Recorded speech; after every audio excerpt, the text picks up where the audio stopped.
En manchette aujourd'hui, une aide financière pour le musée François Pilote, mère et fille primées au gala Reconnaissance du monde agricole et Québec et Ottawa doivent s'entendre pour Internet haute vitesse. Mesdames et messieurs, bonjour, voici vos actualités Inform-Affaires de ce mardi 17 mars 2009.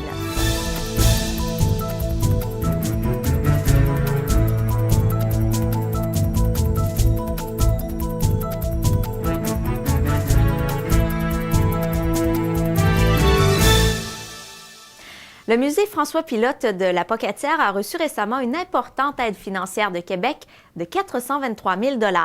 L'argent versé servira à la mise aux normes du bâtiment construit en 1925 et qui doit être rénové à plusieurs endroits et des accès pour personnes handicapées doivent être aménagés.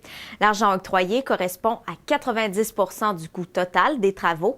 Par ailleurs, la Fondation François Pilote a aussi reçu une aide financière de 40 000 $ pour soutenir le volet culturel des fêtes du 150e de l'enseignement agricole au Canada.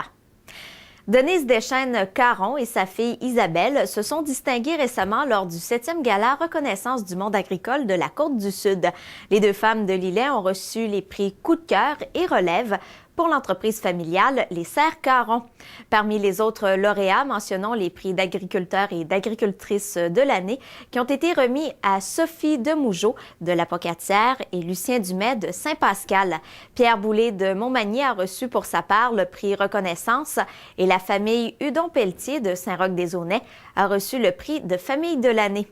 550 personnes étaient présentes lors de la cérémonie qui se déroulait au collège Sainte-Anne de la Pocatière le 7 mars dernier.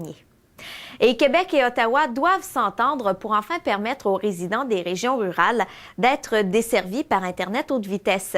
C'est que dans le dernier budget fédéral, Ottawa consentait une aide financière de 225 millions pour l'élargissement du service dans les communautés non desservies.